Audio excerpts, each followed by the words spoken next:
All right. Good morning. First session.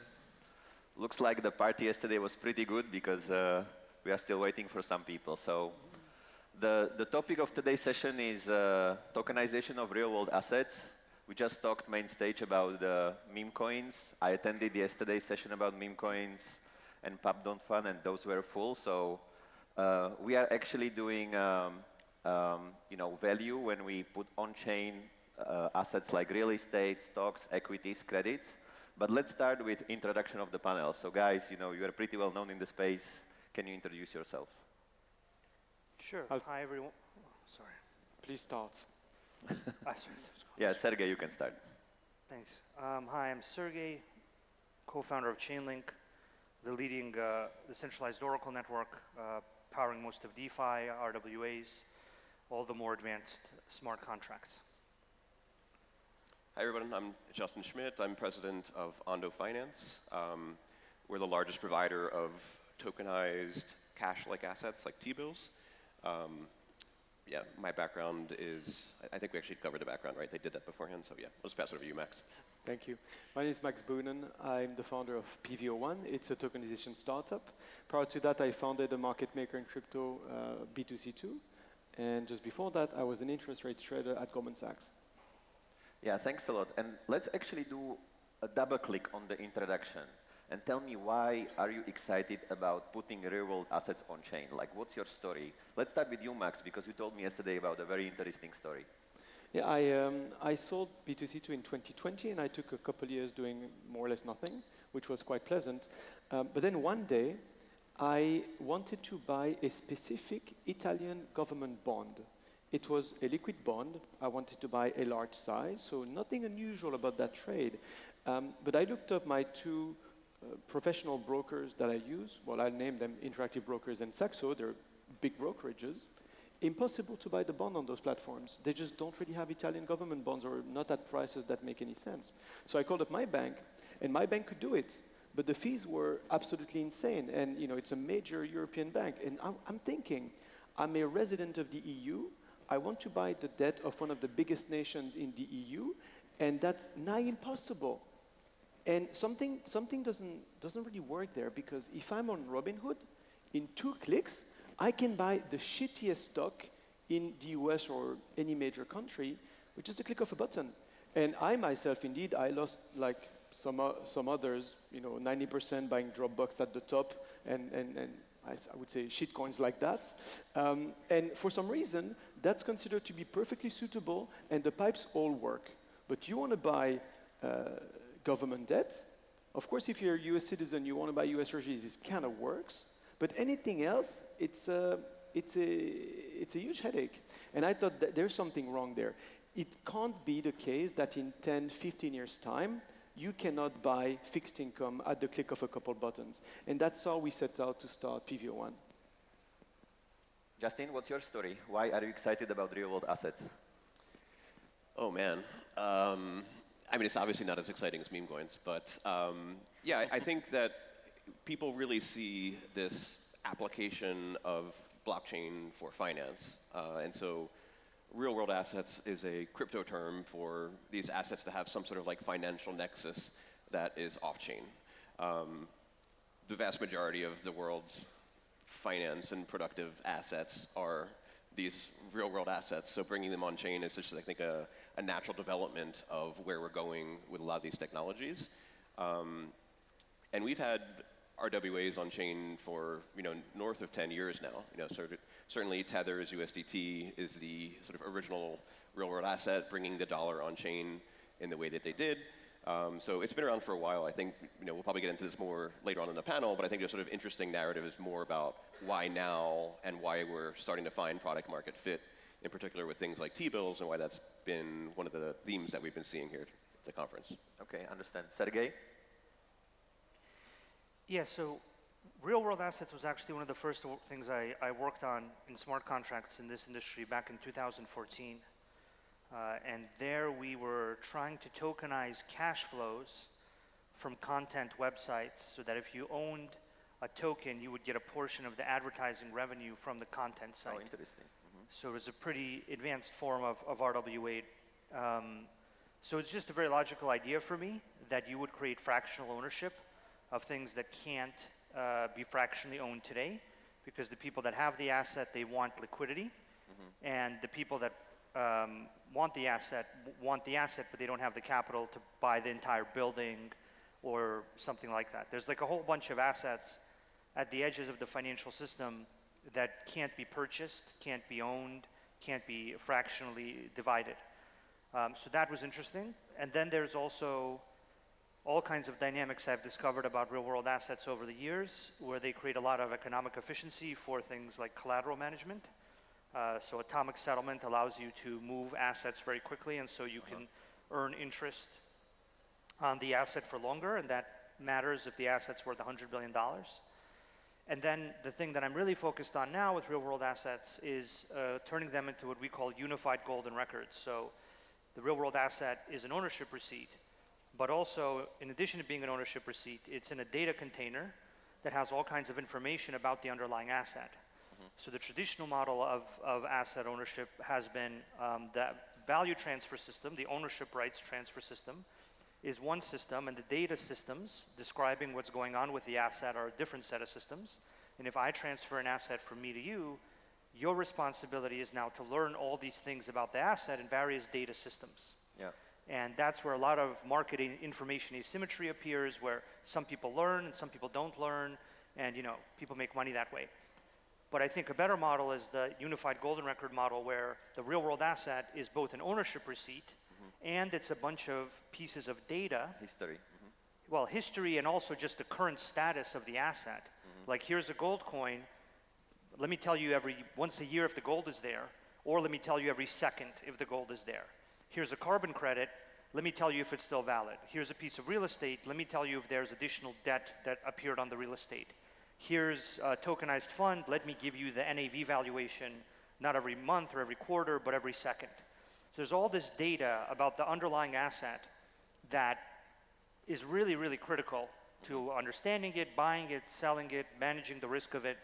And I think what I'm excited about now is packaging all of that into the asset itself on chain, so that you need absolutely no expertise about the asset. You just need to look at the on-chain record and know what's going on with the asset at that moment in time. And I think that's a very big advantage. Yeah, so we are completely automating the traditional finance here. This is like really the future. Yeah, and they want it too, so we're not just automating them away. They're a customer of this, and then the Web3 people are a customer of this, and then all of them need to get connected with each other, which we also do through CCIP, and our real-world assets and the payment systems, and everyone connected creates what we call the Internet of Contracts. Okay, understand. And CCIP stands for? Cross-chain interoperability protocol. It serves a similar function to TCP/IP, which unified different technologies to create the internet. Yeah. So on the internet, I don't need to contact you and ask you what database you're on. And in the future, and even now with CCIP, you shouldn't need to worry about what blockchain the other contract or the counterparty is on, because you have a protocol that simplifies that relationship on both the level of transferring value and on the level of transferring the data related to the value together with the value. Yeah. That's another big problem, where if you generate the value in one chain and then you transfer it, the data needs to continue to reach that asset in the other chains, which is a problem that most people ignore, but is quite important. Okay, exciting. So I want to step back a bit from the future and talk about the current market. So, for the people in the audience, Max, question for you. How big is the market today? Which real-world assets are we actually tokenizing as of now? I think if you want to look at the market as a first approximation, you look at stablecoin balances. Because stablecoin balances and real-world asset tokenizations, they should add up to the same number, roughly speaking, right? Yeah. So if $1 out of stablecoin going into real-world assets, so because real-world assets kind of small for now, you can imagine that the potential pool of capital today is all of stablecoins. You're talking between $100 and $200 billion. That's kind of what we're looking at. Of course, the end game is supposed to be that the money allocated to stablecoins and assets that have as their denomination a stablecoin hopefully grows beyond $200 billion. Yeah, but that's where we are today. Okay. With most of that value being captured by Tether and Circle. and Coinbase with their In- partnership with Circle. Cool. Justin, what's your view on the market size and like the different segments? Yeah, I mean, certainly Max is right. Yeah, I mean, I think the potential here is obviously much, much larger. Not to talk about the future, but undoubtedly the eventual TAM for putting these cash-like assets in particular, I think is what we're doing right now, which is very exciting. So we have two main products. They're both the same concept. They're both yield-bearing dollars in token form. There's different structures for the two because there's different regulatory reasons for where we can issue them. But in essence, they're really just dollars on chain, so they're very similar to the first generation of stablecoins.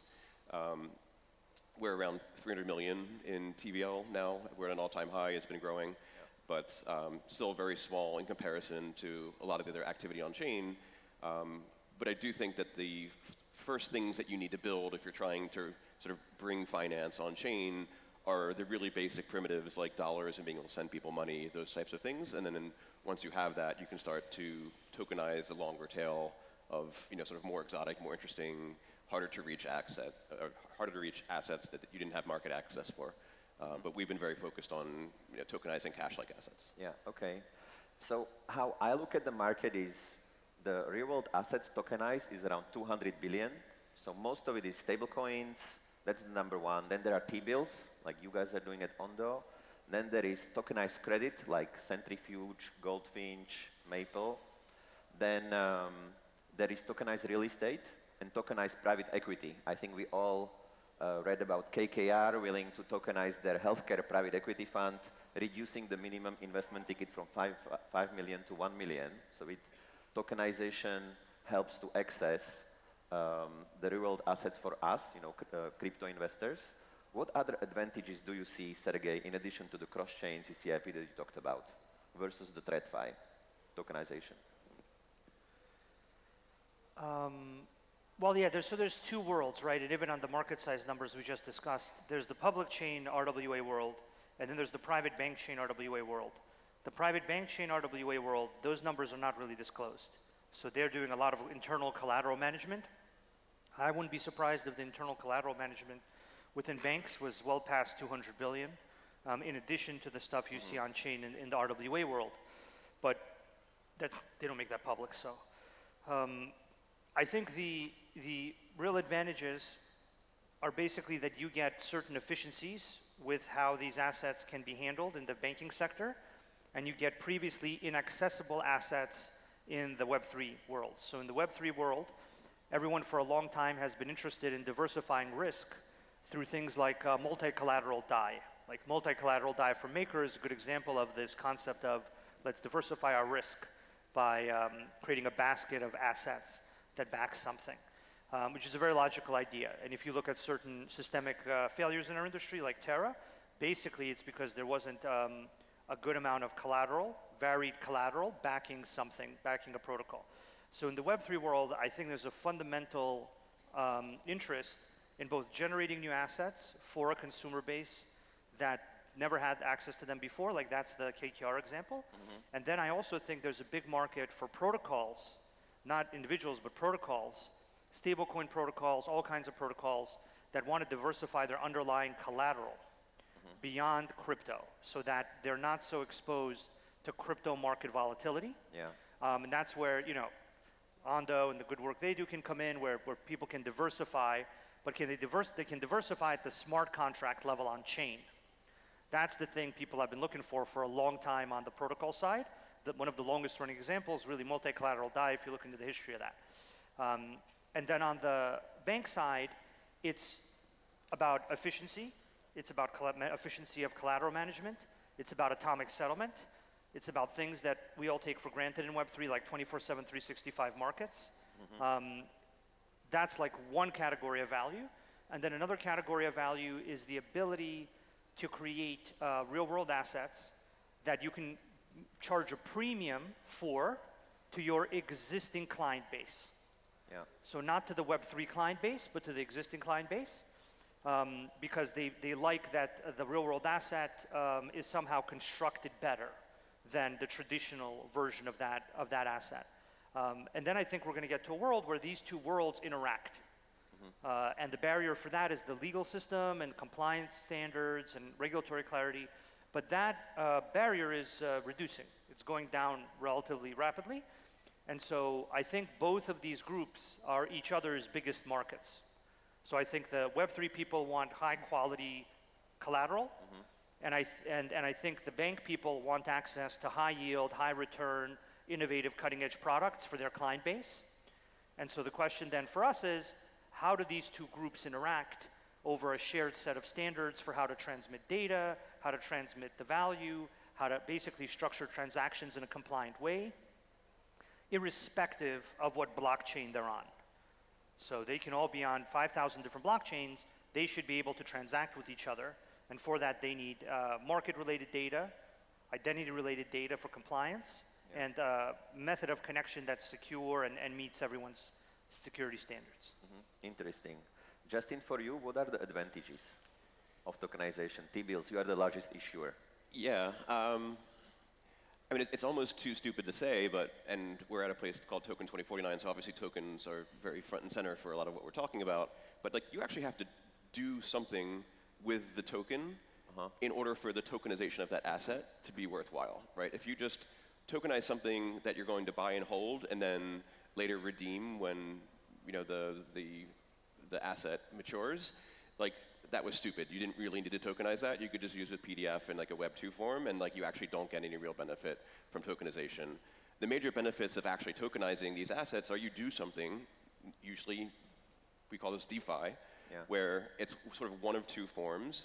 You're either using the token as a means of payment, so stablecoins come in here very strongly, or you're using it as a form of collateral for some sort of other financial activity. So there are two major uses of stablecoins right now.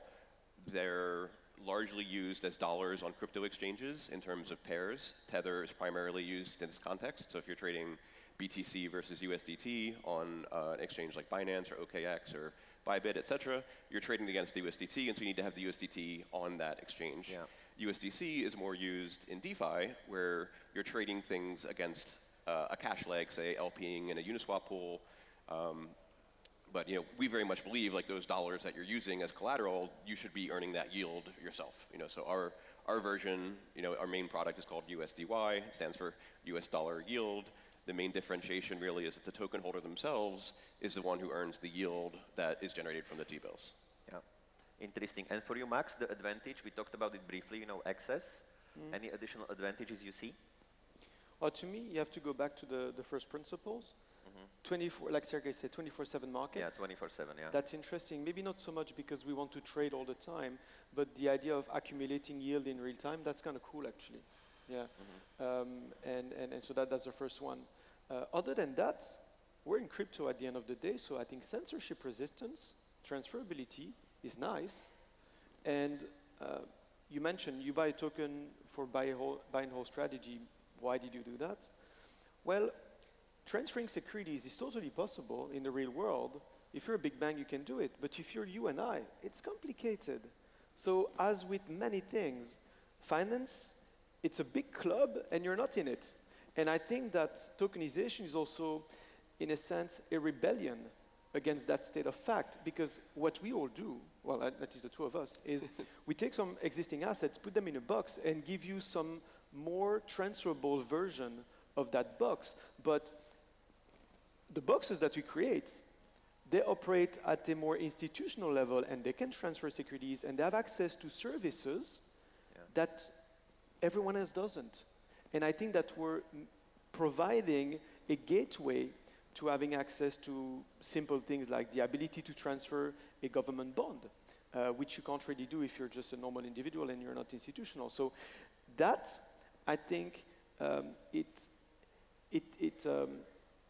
jives with the ethos of censorship resistance in crypto. Because if you've got, if you want to buy fixed income as an individual, you have to go through funds at the moment. You can't buy, even if you're wealthy and everything, you just can't go out and buy a bond of General Electric. That's almost unheard of. And I think that we need to unbundle all that stuff. And companies like Ondo started with US treasuries, but you would hope that in the future, other things would be unbundled. Sergey talked about real estate.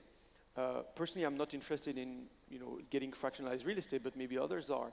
It's just the case that today, if you want exposure to commercial real estate, if you do, maybe you don't. Probably not, yeah.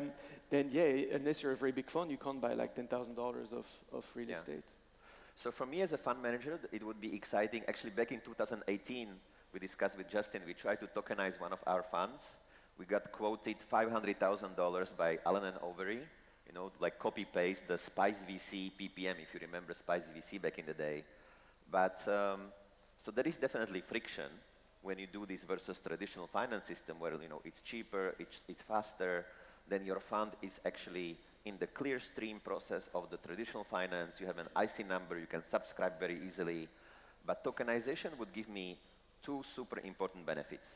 Number one, access. So I could access to, new target groups of investors who could invest stablecoins, USDC, USDT into my fund, number one. And number two is liquidity. In some of our funds, the VC funds, investors are locked up for a 10-year period. Some of them want to, trade their stake a bit earlier, and tokenization would allow to have this secondary market. So I'm actually a big fan of tokenization. I still think, as we all know, stablecoins are right now the number one market. Max, question to you. What are still the misalignments between stablecoin issuers and tokenization players? Can I quickly say something on what you said? The benefit of tokenization, as opposed to the way the world works in finance now, is that in finance, it's an accounts-based system. So when I wanted to buy those Italian government bonds, my broker did not offer the bond. That's it. The bond exists, but it's not offered on my broker. I'm stuck. If everything is a token, if the token exists, I will be able to get it. Maybe I have to go to Uniswap, but I will get the token, right? Yeah. And so moving from an accounts-based ecosystem to a token-based ecosystem enables you to deal directly with all sorts of players that compete for your wallet rather than you having accounts at all sorts of players. And that's the beauty of Uniswap. Yeah. It doesn't matter if you use MetaMask, Fireblocks, whatever your wallet system is, you can access Uniswap and all sorts of other apps, obviously. But to answer your second question on the alignment of stablecoin issuers and companies like Ondo and PVO1, well, really, they're aligned and disaligned. They're aligned in the sense that it's good for business that when you are a user of a stablecoin, you have access to basic financial services like investing in US treasuries. That's quite important. But it's important in the same way that Amazon is sort of aligned with independent booksellers that sell on Amazon, because even though they all sell books, it's better for Amazon as a platform if a lot of people are on it, because then the users are going to come. A lot of providers are on it, so users, at the end, consumers do come. But they're also clearly disaligned in a way that I don't think everyone understands, is that when you do a real-world tokenization, mechanically, every dollar in your product is a dollar out of the stablecoin. It's mechanical, because what we do on the PVO1, when we get some USDC, turn them into dollars, and then we buy an asset. And in doing so, the balance of the stablecoin goes down by one. And not everyone seems to understand that. But in reality, if you look at the long run, the economics of stablecoin should be that you don't need $1 more of float of a stablecoin, not $1 more than what you need to make payments. And that's why 24/7 markets and 24/7 yield is interesting, because normally, once you've made your payments, whoever receives your money, your stablecoin, they should immediately put it in something that generates yield. Yeah. And the float, in the long run, I think should be driven by some type of monetary economics, the velocity of money, the size of the GDP of the economy, should determine how much money, how much stablecoin you need to process those transactions. And the bad thing for the current revenue model of stablecoins is that they're highly, the velocity is very high. They're very easy to transfer. We can transfer a stablecoin back and forth between the two of us 100 times a day if we want. And so that should call for a low float in comparison to an economy of a given size. So I feel like in the long run, probably stablecoin revenue models move from something that is, AUM based. They just capture, the interest that's paid. Yeah. Two, something that's more transaction-based. So maybe they take a very, very small fee of transactions. And in fact, I believe that in the smart contract for Tether, there is indeed an option for a fee on every transfer, but it's set to 0 at the moment. I feel like we're going there. And I actually spoke to a well-known stablecoin, the founder of a well-known stablecoin yesterday. And he thinks that all the big stablecoin issuers actually are going to offer yield-bearing stablecoin themselves, because they feel like if we keep earning 100% of the interest, someone is going to come and take our business. Our profit margins are too big, so someone's going to cannibalize us. Maybe we should do the cannibalization ourselves by moving from a revenue model that doesn't depend so much on the float. Yeah, it's actually happening. Yeah. So, and I think so. Justin, you kind of like disrupted this market because Tether and Circle, they are known for keeping the collateral and then like real world asset and then generating yield on it, and they are massively profitable companies. So what's Tether profit last year? It's like $4 billion last year, so $1 billion per quarter, without the profit they made on Bitcoin holdings, which is additional $2 billion on top of it. Circle also is a profitable company. We are disrupting that business model. In your view, what is your economic model? Yeah, so we effectively take a very small spread. So like right now, I was looking this morning, so I'm also the portfolio manager and buy T-bills that are prime brokers. Our current portfolio is yielding about 5.28%. We pass 5.2% of that on to the token holder. And so we collect that remaining residual spread. We aim for around 10 basis points. So our business model is one at scale. So very much agree with Max in terms of these existing stablecoins were really created in a zero interest rate environment where it was a very different sort of economic time. And now that interest rates are significantly higher, there's a lot more actual demand from the people whose dollars they are to actually get that yield. And you're seeing that percolate out in sort of various different parts of where the stablecoins are used, particularly amongst the exchanges. So I don't really expect that to be able to persist for very much longer. I think that's a little bit of a legacy artifact. But yeah, I mean, I think these things do need to be incredibly capital efficient in order for them to make sense. I think when we're talking about the tokenization of these things in general, why do you have RWAs on chain? I think by far the most reasonable answer is a little bit less so like 24/7 markets. Like I don't think the KKR private equity fund needs immediately liquidity on a Sunday afternoon. But it would be really nice to have all my assets be on the same rail and then be able to use them in some sort of like cross-asset margin where I can borrow against that. And so, I think one of the things I always sort of ask myself and try to be ruthlessly honest is like, what is so bad about TradFi, right? What are the pain points that actually are being solved here? And one of the very simple things is, and this goes back to what Max was saying, is really taking all these assets from all these different rails and all these different countries and really consolidating them down to this one rail, which is this interconnected, multi-chain, public blockchain world that things like CCIP are stitching together, and then having those tokens all be interoperable and all of your different assets can be used in all these different various protocols. I think that's sort of the exciting thing about where we're going. That's the exciting thing to me about tokenizing, say, real estate, is you can sort of see what your entire portfolio is. You can effectively borrow against that in a lending protocol, et cetera. Obviously, that's a little ways off, but I think that, to me, is the much more exciting part of tokenization for these larger, less liquid financial assets that just really don't need, crazy 24/7 liquidity. Yeah, for sure. Yeah. And Sergey, what's your experience right now? You are speaking a lot with financial institutions like ANZ in Australia. What's their view on tokenization of assets? What's their view on the usage of blockchain? Are they there? Do they understand? Yeah, so the thing that's changed in the last 2 years is that most top global banks now have a dedicated digital asset team. Yeah. So maybe 2 years ago, I would be working with people in the innovation group who would be doing experiments. Now, as of maybe 3 years ago, then more 2 years ago, and now much more in the last year, there's a digital asset tech lead, product manager, and so on. And so they are dedicated to the digital asset world, which is basically our world. There are two sides to that equation, really. There's the asset side, the real world asset side. So banks are basically financial product creating machines.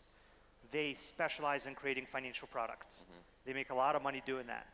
On-chain real-world assets are basically financial products. So it's a new category of assets. They just call it digital assets because cryptocurrency isn't like a popular word over there, but it's really all the same. They don't like the name, yeah. Yeah, and they don't like cryptocurrency, but they love digital assets. And if you ask them what's a digital asset, it's a cryptocurrency. It's a weird thing. In any case, on the other end, there's the payments leg. So there's the asset side, and then there's the payments leg. And they're also interested in the payments leg. And so a number of them have generated their own stablecoins. Once the commercial banks began generating stablecoins, the central banks started to try to understand what that is. Because there's different models for how central bank money operates. For example, in Hong Kong, there's privately issued bank money, right? So in Hong Kong, you can actually get a Hong Kong dollar, $20 bill, and it'll say HSBC on it. Or you can get another Hong Kong dollar bill, and it's a Standard Chartered on it. You get another Hong Kong dollar bill, it'll say Bank of China on it. So you can literally get the same dollar bill with the same value, but it's generated by 3 different entities, and you can get it in physical form. So this question of what happens when banks start generating currency solutions, payments methods, is concerning, and rightly so, to the central banks. And so now they've decided that it's important to step in and create clarity around how those payment methods will work.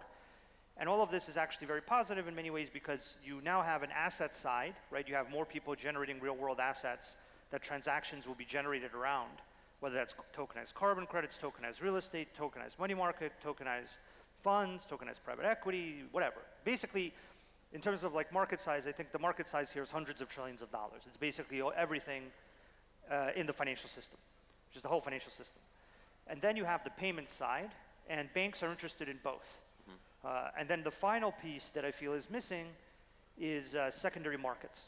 So the emergence of higher volume secondary markets into which you can pump in more and more inventory in the form of an asset issuer, whether that's a fintech or bank or an anonymous whatever thing.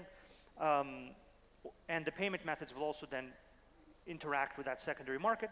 Once the secondary markets take off, that's fundamentally actually one of the things that made crypto take off, is the fact that there are large, high volume secondary markets that people can participate in. Once that happens in the real world asset space, it's going to take off big time because then you have a place into which to send more inventory. And there is no shortage of people that can generate, or institutions that can generate that inventory. And they're going to generate it. They're all launching their own chains, building their teams. I mean, just look at the amount of career postings that banks, asset managers have. Like that's one good barometer. How many smart contract developers are the banks hiring? Go look, they're hiring a lot. Those people are going to be building all this.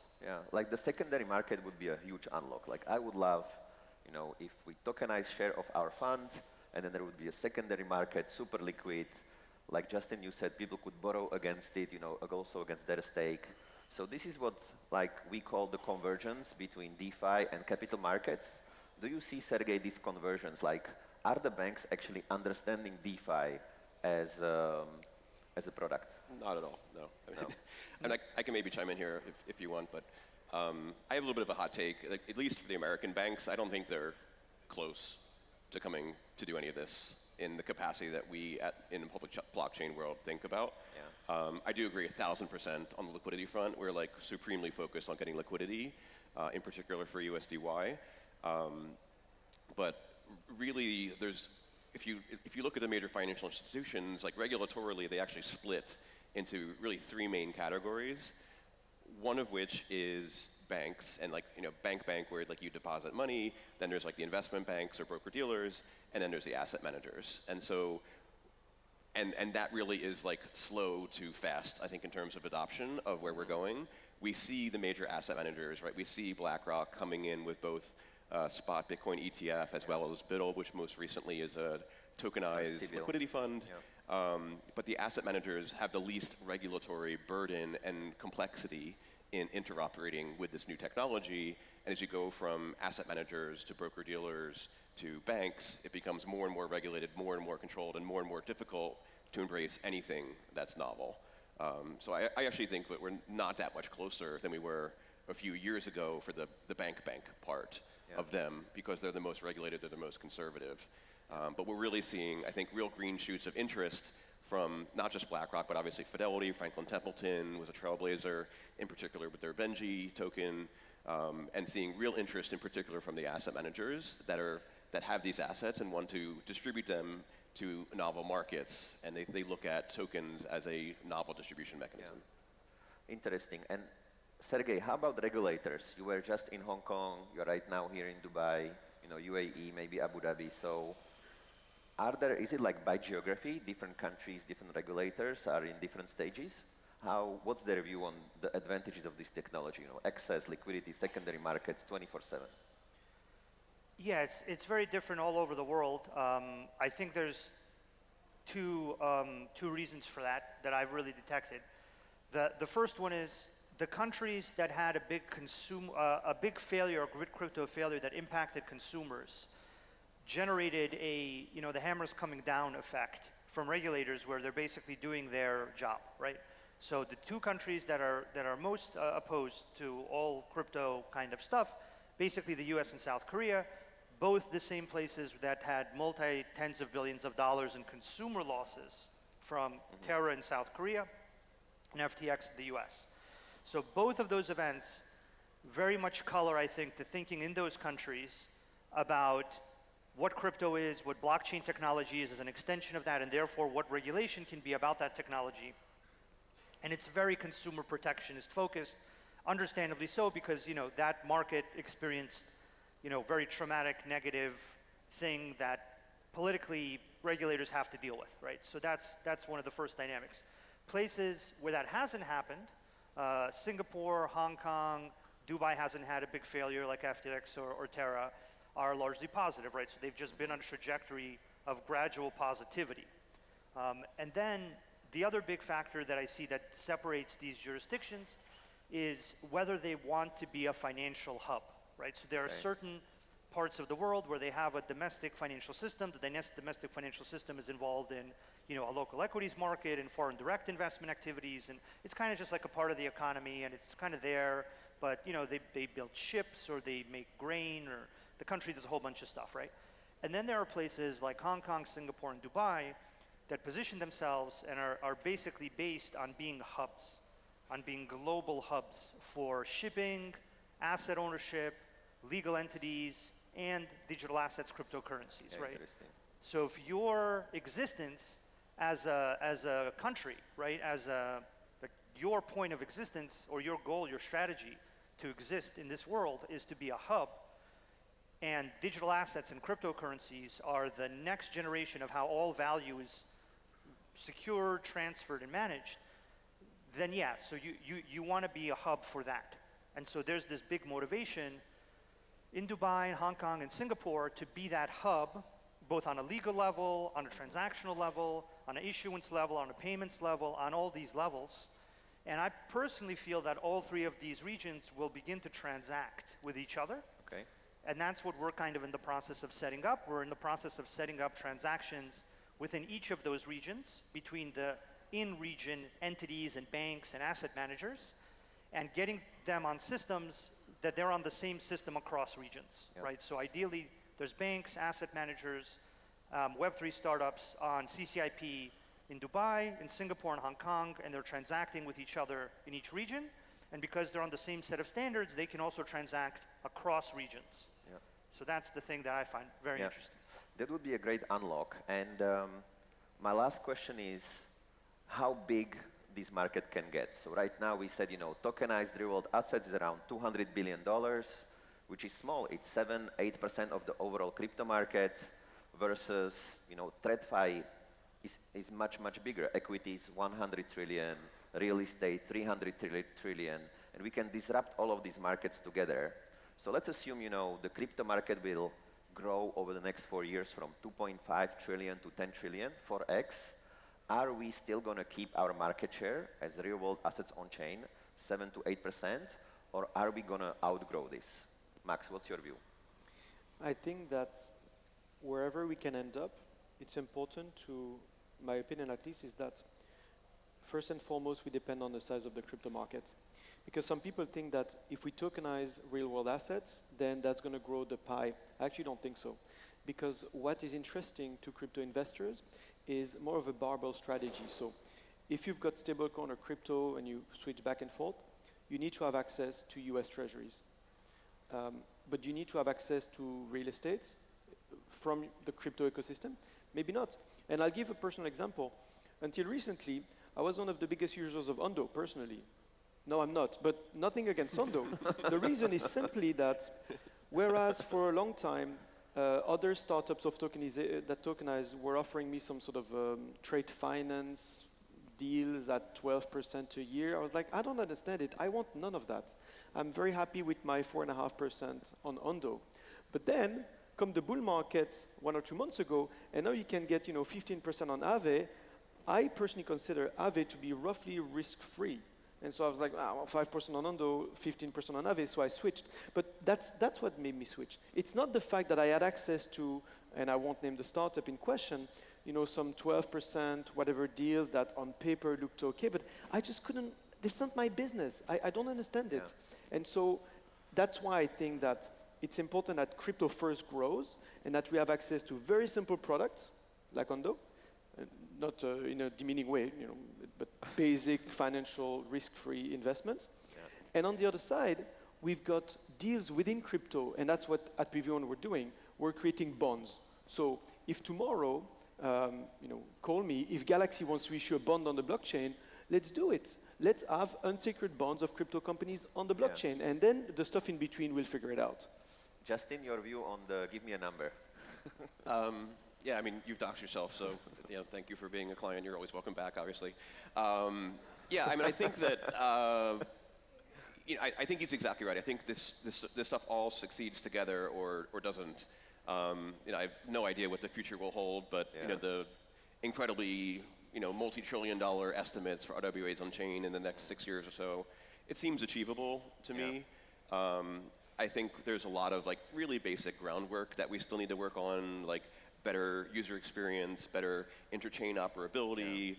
We are a multi-chain token, and we're still making it easy for our token holders to be able to do what they want to do with their money, and that's still actually quite difficult. So there's a lot of very basic things around the fundamentals that we still need to improve broader in the ecosystem, but I do think that number is achievable. Enablers, yeah, okay. And Sergey, how big this can get in the future? Just take the entire financial system, all of it, all assets, equities, commodities, real estate, gold, all of it, and then assume there's another 10 or 20% of assets more that haven't been generated because it's very hard to turn them into an ownership receipt.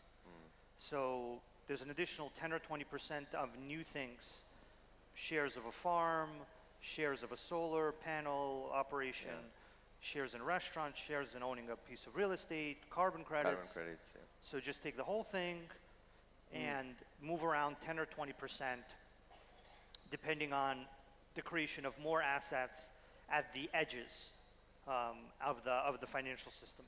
Nice. Yeah. A big goddamn number. Yeah, that's a big number. Thank you so much, guys. It was a pleasure. Thank you. Thank you.